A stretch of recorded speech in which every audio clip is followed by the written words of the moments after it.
بسم اللہ الرحمن الرحیم۔ بھائی نے سوال یہ کیا ہے کہ وہ کیا چیز ہے جو اللہ رب العزت نے معاف نہیں فرمانی۔ قرآن مجید میں اللہ رب العزت نے ارشاد فرمایا ہے ان اللہ لا یغفر ان یشرک بہ ویغفر ما دون ذلک لمن یشاء، کہ شرک ایک ایسا عمل ہے جس کو اللہ رب العزت نے کبھی بھی معاف نہیں کرنا۔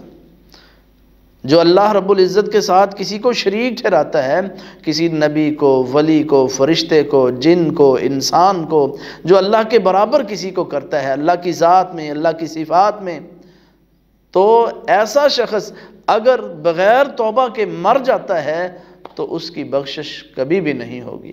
اللہ رب العزت نے اس شخص کو کبھی بھی معاف نہیں کرنا۔ قرآن مجید میں یہ بات واضح طور پر اللہ نے فرما دی ہے، بلکہ اللہ رب العزت نے منع بھی کر دیا، روک بھی دیا ہے، ما کان للنبی، کہ نبی کے لیے بھی لائق نہیں ہے، مومنوں کے لیے بھی لائق نہیں ہے کہ وہ کسی مشرک کے لیے بخشش کی دعا کریں۔ کسی مشرک کے لیے بخشش کی دعا بھی نہیں کرنی چاہیے اگر وہ اپنی شرک کی حالت میں اس دنیا سے چلا گیا۔ تو اس لیے شرک سے بچنا چاہیے، تمام قسم کی عبادات صرف ایک اللہ کے لیے کرنی چاہیے، اللہ رب العزت کے ساتھ کسی کو برابر نہیں کرنا چاہیے۔ یہ بہت بڑا گناہ ہے۔